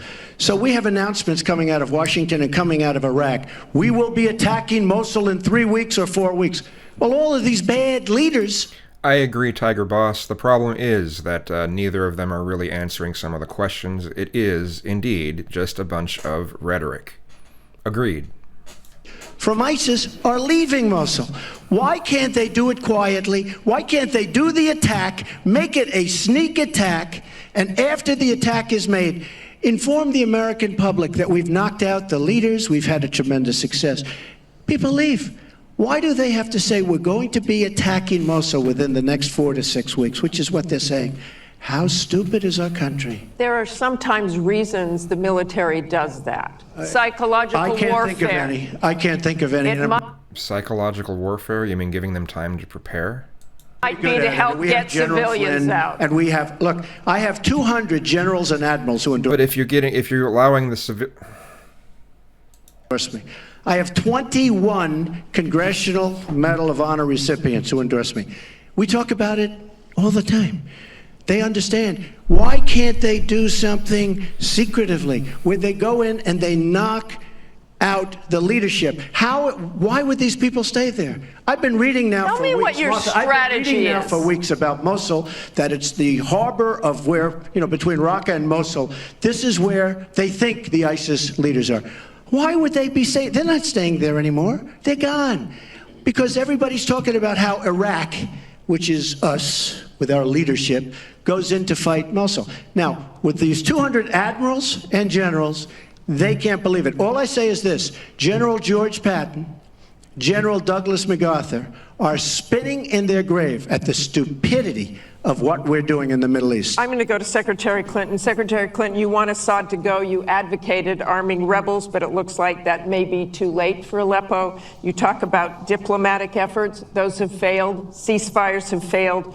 Would you introduce the threat of U.S. military force beyond a no-fly zone against the Assad regime to back up diplomacy? I would not use American ground forces in Syria. I think that would be a very serious mistake. I don't think American troops should be holding territory, which is what they would have to do as an occupying force. I don't think that is a smart strategy. I do think the use of special forces, which we're using, the use of enablers and trainers in Iraq, which has had some positive effects, are very much in our interests. And so I do support what is happening. But what would you do differently than President Obama is doing? Martha, I hope that by the time I hope by the time I am president, that we will have pushed ISIS out of Iraq. I do think that there is a good chance that we can take Mosul. Donald says he knows more about ISIS than the generals. No, he doesn't.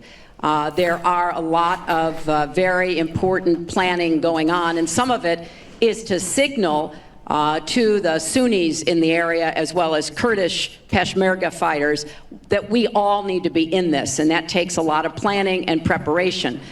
I would go after Baghdadi. I would specifically target Baghdadi, because I think our targeting of al-Qaeda leaders, and I was involved in a lot of those operations, highly classified ones, made a difference. So I think that could help. I would also consider arming the Kurds. The Kurds have been our best partners in Syria as well as Iraq. And I know there's a lot of concern about that in some circles, but I think they should have the equipment they need so that Kurdish and Arab fighters on the ground are the principal way that we take Raqqa after pushing ISIS out of Iraq. Thank you very much. We're going to move on. She went over a minute over, and you don't stop her. When I go 1 second over, it's like you had many answers. It's really very interesting. We've got a question over here from James Carter. Mr. Carter?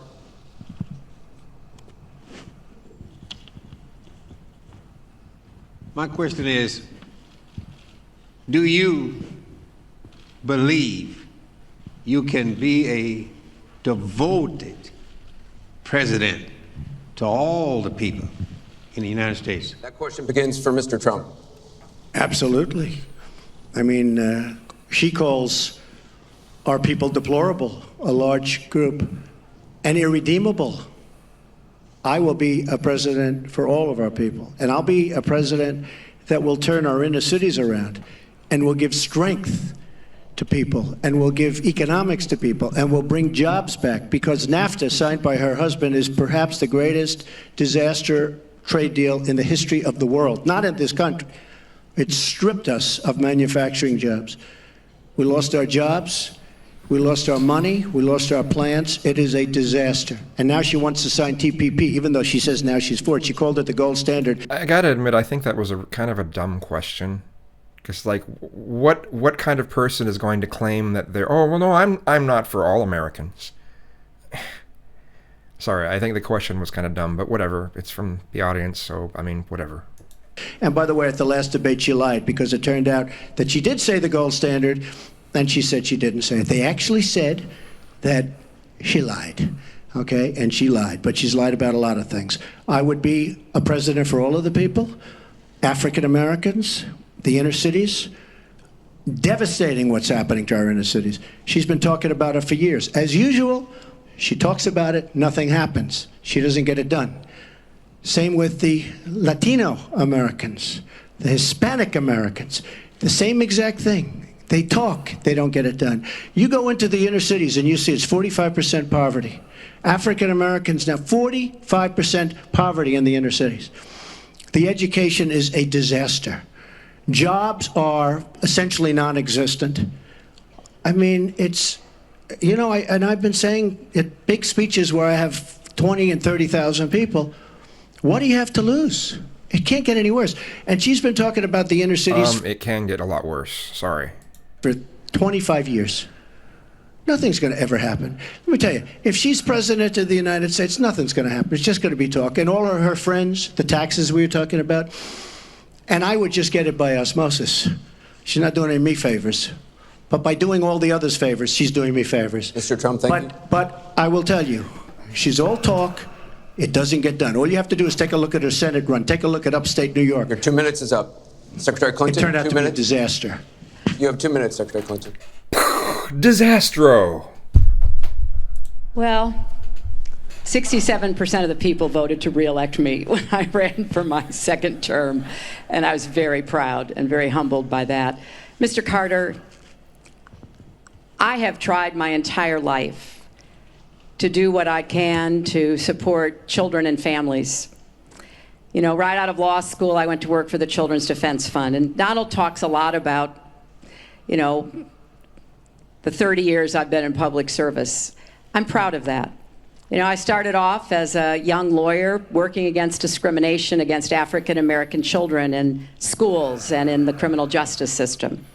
I worked to make sure that kids with disabilities could get a public education, something that I care very much about. I have worked with Latinos. So one of my first jobs in politics was down in South Texas, registering Latino citizens to be able to vote. So I have a deep devotion, to use your absolutely correct word, to making sure that every American feels like he or she has a place in our country. And I think when you look at the letters that I get, a lot of people are worried that maybe they wouldn't have a place in Donald Trump's America.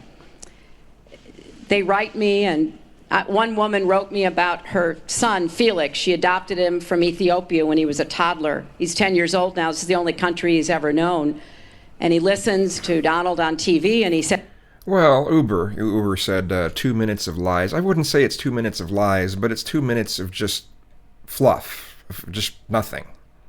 To his mother one day, will he send me back to Ethiopia if he gets elected? You know, children listen to what is being said, to go back to the very, very first question. And there's a lot of fear that, in fact, teachers and parents are calling it the Trump effect. Bullying is up. A lot of people are feeling, you know, uneasy. A lot of kids are expressing their concerns.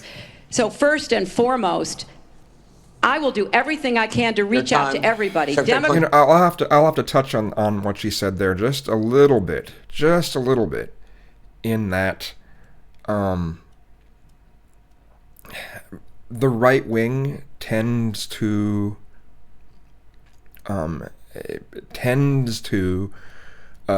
try to shut down conversation via bullying tactics, intimidation tactics, and shaming tactics, that sort of thing.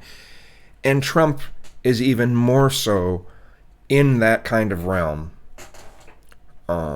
than most Republicans. So, you know, I'll have to admit that she, when she said that about bullying is up, I'd have to agree with that. And I think if Trump became president, we would see that increase by a tenfold, that whole kind of mindset.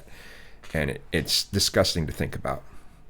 Democrats, Republicans, independents, people across our country. If you don't vote for me, I still want to be your president. I want to be the best president I can be for every American. Secretary Clinton, your 2 minutes is up. I want to follow up on something that Donald Trump actually said to you, a comment you made last month. You said that half of Donald Trump's supporters are, quote, deplorables, racist, sexist, homophobic, xenophobic, Islamophobic. You later said you regretted saying half. You didn't express regret for using the term deplorables. To Mr. Carter's question, how can you unite a country if you've written off tens of millions of Americans? Well, within hours, I said that I was sorry about the way I talked about that because... Well, I mean, if someone can say that someone is deplorable, but it doesn't mean that they're not going to give them support in the areas that they need, on a legal side and any of that. So, I mean...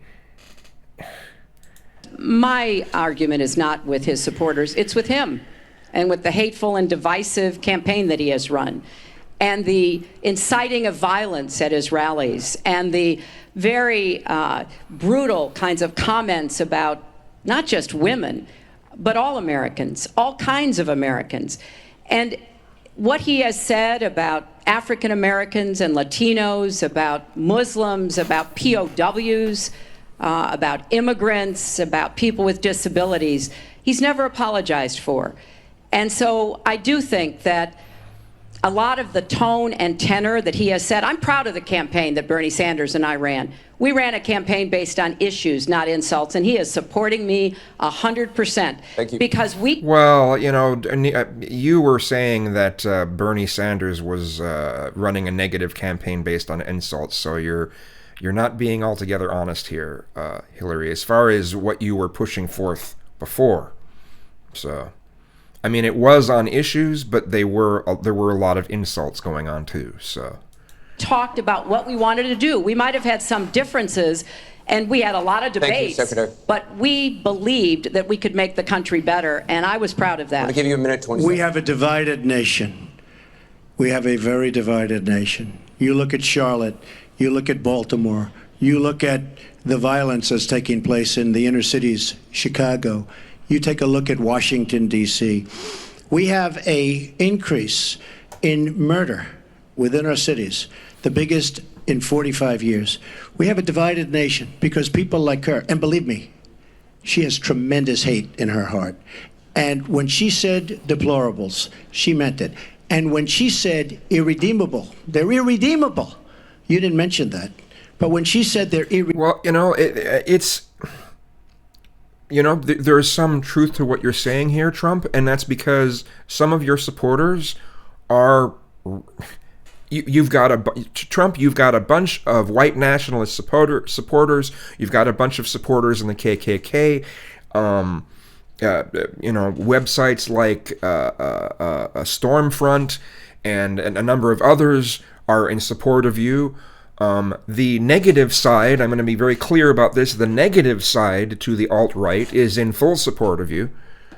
And just sort of views any of your racist types of things as, he's just being blunt, he's just not being politically correct. There are some deplorable people who support you, Trump. There are. And to view those people as anything but deplorable, should we just put up on a pedestal people in the KKK? Should we put up white nationalists up on a pedestal? No, we shouldn't. Redeemable. To me, that might have been even worse. She said some of them are irredeemable. She's got tremendous hatred, and this country cannot take another 4 years of Barack Obama, and that's what you're getting with her. Mr. Trump, let me follow up with you. In 2008, you wrote in one of your books that the most important characteristic of a good leader is discipline. You said if a leader doesn't have it, quote, he or she won't be one for very long. In the days after the first debate, you sent out a series of tweets from 3 a.m. to 5 a.m., including one that told people to check out a sex tape. Is that the discipline of a good leader? No, it wasn't check out a sex tape. It was just take a look at the person that she built up to be this wonderful Girl Scout, who was no Girl Scout.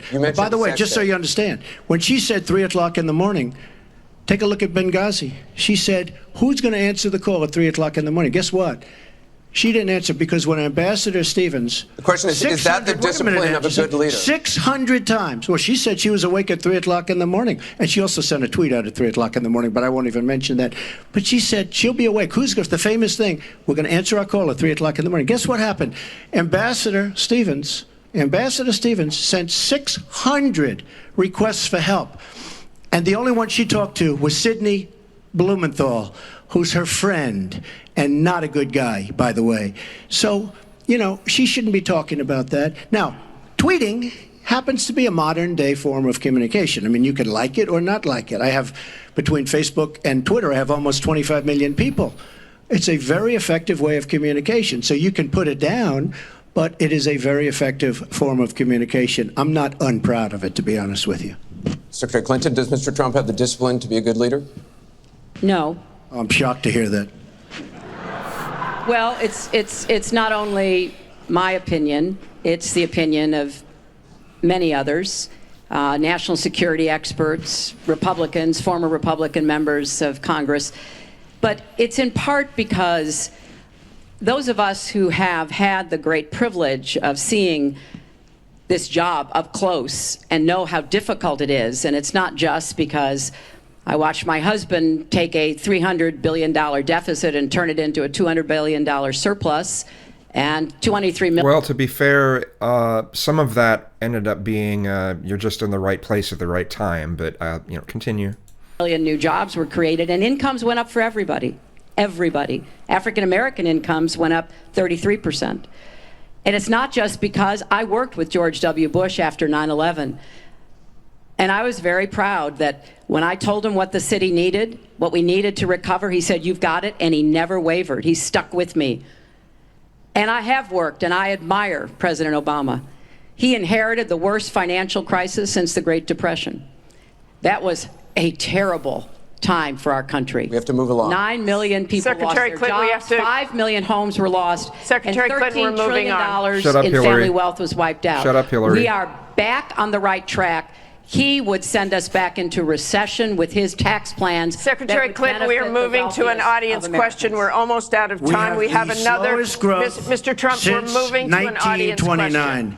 It is our country Mr. Trump, has the Secretary slowest growth, Clinton, we and want to get jobs to are a the disaster. Turn off his mic. Thank you very much, both of you. We have another audience question. Beth Miller has a question for both candidates. Good evening. Perhaps the most important aspect of this election is the Supreme Court justice. What would you prioritize as the most important aspect of selecting a Supreme Court justice? We begin with your 2 minutes, Secretary Clinton. Thank you. Well, you're right. This is one of the most important issues in this election. I want to... I sometimes wonder whether or not some of these...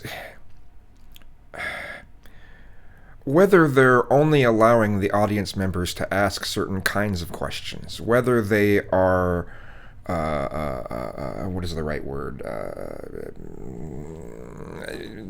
I can't figure out the right word. It's a simple word. But whether they're wanting to see if the people are asking questions that are appropriate or something. Because some of these questions have been pretty dumb.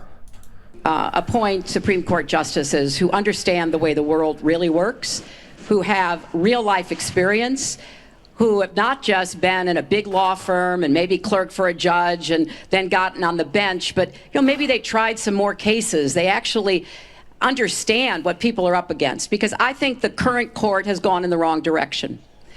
And so I would want to see the Supreme Court reverse Citizens United and get dark, unaccountable money out of our politics. Donald doesn't agree with that. I would like the Supreme Court to understand that voting rights are still a big problem in many parts of our country, that we don't always do everything we can to make it possible for people of color and older people and young people to be able to exercise their franchise. I want a Supreme Court that will stick with Roe v. Wade and a woman's right to choose, and I want a Supreme Court that will stick with marriage equality. Now, Donald has put forth the names of some people that he would consider. And among the ones that he has suggested are people who would reverse Roe v. Wade and reverse marriage equality. I think that would be a terrible mistake and would take us backwards. I want a Supreme Court that doesn't always side with corporate interests. I want a Supreme Court that understands because you're wealthy and you can give more money to something doesn't mean you have any more rights or should have any more rights than anybody else. So I have very clear views about what I want to see to change the balance on the Supreme Court. And I regret deeply that the Senate has not done its job. And I'm going to have to say, she took a question that wasn't very good and she turned it into a decent answer. They have not permitted a vote on the person that President Obama, a highly qualified person, they've not given him a vote to be able to have the full complement of 9 Supreme Court justices. I think that was a dereliction of duty. I hope that they will see their way to doing it, but if I am so fortunate enough as to be president, I will immediately move to make sure that we fill that. We have 9 justices Secretary Clinton. To work on behalf of our people. Thank you. You're out of time, Mr. Trump. Justice Scalia, great judge, died recently, and we have a vacancy. I am looking to appoint judges very much in the mold of Justice Scalia. I'm looking for judges, and I've actually picked 20 of them, so that people would see, highly respected, highly thought of, and actually very beautifully reviewed by just about everybody, but people that will respect the Constitution of the United States. And I think that this is so important. Also, the Second Amendment, which is totally under siege by people like Hillary Clinton. They'll respect the Second Amendment and what it stands for, what it represents. So important to me. Now, Hillary mentioned something about contributions, just so you understand. So I will have, in my race, more than $100 million put in of my money, meaning I'm not taking all of this big money from all of these different corporations like she's doing. What I ask is this. So I'm putting in more than, by the time it's finished, I'll have more than $100 million invested. Pretty much self-funding mine. We're raising money for the Republican Party, and we're doing tremendously on the small donation, $61 average or so. I asked Hillary, why doesn't she make $250 million by being in office? She used the power of her office to make a lot of money.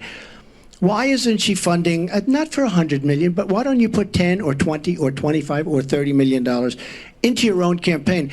It's $30 million less for special interests that will tell you exactly what to do. And it would really, I think, be a nice sign to the American public. Why aren't you putting some money in? You have a lot of it. You've made a lot of it because of the fact that you've been in office. You made a lot of it while you were Secretary of State, actually. So why aren't you putting money into your own campaign? I'm just curious.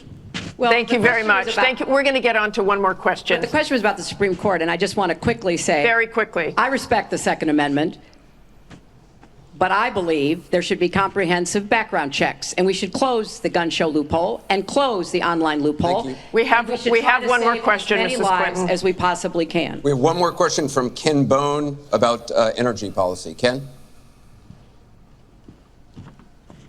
What steps will your energy policy take to meet our energy needs, while at the same time remaining environmentally friendly and minimizing job loss for fossil power plant workers? Mr. Trump, 2 minutes. Absolutely. I think it's such a great question because energy is under siege by the Obama administration, under absolute siege. The EPA, Environmental Protection Agency, is killing these energy companies. And foreign companies are now coming in, buying so many of our different plants and then rejiggering the plant so that they can take care of their oil. We are killing, absolutely killing our energy business in this country. Now, I'm all for alternative forms of energy, including wind, including solar, etc. But we need much more than wind and solar. And you look at our miners. Hillary Clinton wants to put all the miners out of business. There is a thing called clean coal. Coal will last for 1,000 years in this country. Now we have natural gas and so many other things because of technology. We have unbelievable, we have found over the last 7 years, we have found tremendous wealth right under our feet. So good, especially when you have 20 trillion in debt. I will bring our energy companies back. They'll be able to compete. They'll make money. They'll pay off our national debt. They'll pay off our tremendous budget deficits, which are tremendous. But we are putting our energy companies out of business. We have to bring back our workers. You take a look at what's happening to steel and the cost of steel, and China dumping vast amounts of steel all over the United States. Okay, changing the subject a bit, okay. Which essentially is killing our steel workers and our steel companies. We have to guard our energy companies. We have to make it possible. The EPA is so restrictive that they are putting our energy companies out of business. And all you have to do is go to a great... So we need environmental protections, jackass. We need to think about the environment, jackass. The EPA isn't some conspiracy by China to take down our businesses. The environment is in dire need of being addressed. We need to do something about these issues, or we're not going to have a country. Okay, there will be people moving to other parts of this country just because other sections of it may not be that inhabitable in the future. But I guess you can't think that far in the future. Place like West Virginia, or places like Ohio, which is phenomenal, or places like Pennsylvania, and you see what they're... Good statement, Lucas. Coal is not clean. Thousands of people die every year to pollution. We need to move to 100% green energy. Yes, we should be moving towards that kind of goal. And Trump has no intention of doing that. We're just supposed to continue things the way they are because he thinks that China has some conspiracy to mess up our businesses because and the environmental issues are just a Chinese conspiracy. Fuck, man, just fuck. Doing to the people, miners and others in the energy business, it's a disgrace. Your time is up. Thank you, It's sir. an absolute disgrace. And actually, Secretary Clinton, 2 minutes. Well, that was very interesting. First of all, China is illegally dumping steel in the United States, and Donald Trump is buying it to build his buildings, putting steel workers and American steel plants out of business. That's something that I fought against as a senator, and that I would have a trade prosecutor to make sure that we don't get taken advantage of by China on steel or anything else. You know, because it sounds like you're in the business or you're aware of people in the business, you know that we are now for the first time ever energy independent. We are not dependent upon the Middle East, but the Middle East still controls a lot of the prices. So the price of oil has been way down, and that has had a damaging effect on a lot of the oil companies, right? We are, however, producing a lot of natural gas, which serves as a bridge to more renewable fuels, and I think that's an important transition. We've got to remain energy independent. It gives us much more power and freedom than to be worried about what goes on in the Middle East. We have enough worries over there without having to worry about that. So I have a comprehensive energy policy, but it really does include fighting climate change, because I think that is a serious problem. And I support moving toward more clean, renewable energy as quickly as we can, because I think we can be the 21st century clean energy superpower and create millions of new jobs and businesses. But I also want to be sure that we don't leave people behind. That's why I'm the only candidate from the very beginning of this campaign who had a plan to help us revitalize coal country, because those coal miners and their fathers and their grandfathers, they dug that coal out. A lot of them lost their lives. They were injured, but they turned the lights on and they powered our factories. I don't want to walk away from them, so we've got to do something for them. But the price of coal is down worldwide. So we have to look at this comprehensively, and that's exactly what I have proposed. I hope you will go to HillaryClinton.com and look at my entire... Go to my website. Policy. One more audience question. We've sneaked in one more question, and it comes from Carl Becker.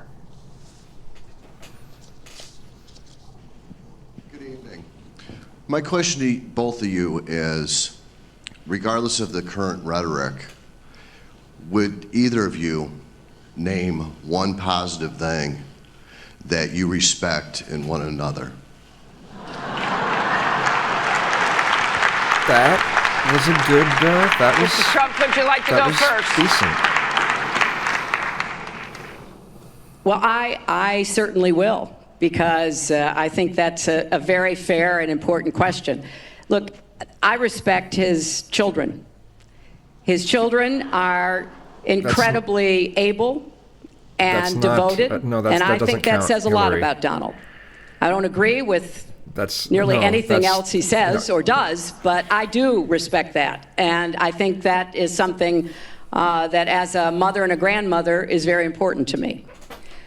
So I believe that this election has become in part so conflict-oriented, so intense. Polarized is the word because you're there's a looking lot for. at stake. This is not an ordinary time, and this is not an ordinary election. We are going to be choosing. Hillary, there are things that both you and he agree on. You can't think of any of those things. This was a good question. This because she's really flailing on answering this. A president who will set policy for not just 4 or 8 years, but because of some of the important decisions we have to make here at home and around the world, from the Supreme Court to energy and so much else. And so there is a lot at stake. It's one of the most consequential elections that we've had. And that's why I've tried to put forth specific policies and plans, trying to get it off of the personal and put it on to what it is I want to do as president. And that's why I hope people will check on that for themselves so that they can see that, yes, I've spent 30 years, actually maybe a little more, working to help kids and families. And I want to take all that experience to the White House and do that every single day. Mr. Trump. Well, I consider her statement about my children to be a very nice compliment. I don't know if it was meant to be a compliment, but it is a great. I'm very proud of my children. And they've done a wonderful job, and they've been wonderful, wonderful kids. So I consider that a compliment. I will say this about Hillary. She doesn't quit. She doesn't give up. I respect that. I tell it like it is. She's a fighter. I disagree with much of what she's fighting for. I do disagree with her judgment in many cases. But she does fight hard, and she doesn't quit, and she doesn't give up. And I consider that to be a very good trait. Thanks to both of you. Nice. That was a really, really good answer. I want to thank both the candidates. I want to thank the university really, really here. good. This concludes the town hall meeting. Our thanks to the candidates, the commission, Washington University, and to everybody who watched. Please tune in on October 19th for the final presidential debate that will take place at the University of Nevada, Las Vegas. Good night, everyone. Good night. All right. Well. And that concludes 90 minutes of a feisty presidential debate. Donald Trump and Hillary Clinton shaking hands at the end, which you may have noticed they did not do at the beginning of this debate. I'm joined once again by Andrea Mitchell. Andrea, well, it's Kate Snow. Let's, oh yeah, that would help, wouldn't it? Go do it. And I'll go like this. And like this, because, you know, garbage is crumpled, and there was a lot of bullshit in this debate, but we expected that, though. We expected it to be, you know, a popcorn kind of thing. But I'd have to say Hillary won this debate by a landslide, as far as I'm concerned. There were some good points that Trump had once in a while, but I think Hillary won this debate. It will be interesting to see all of the commentary about things from like the flies and the. I mean, some superficial stuff, right? And Trump doing this motion like he's gonna fuck the podium. It's just like, what are you doing, Trump? To, you know, how Hillary, when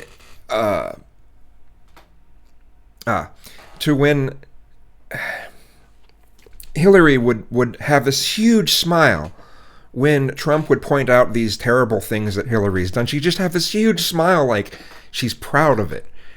You know, it will be interesting to see how this pans out. But I want to thank those who have been watching with me, and to those who have left comments in the chat. And thank you so much. This has been fun. Have a good one. So let's just do a countdown to make sure that it's not going to cut off the stream prematurely. 10, 9, 8, 7, 6, 5, 4, 3, 2,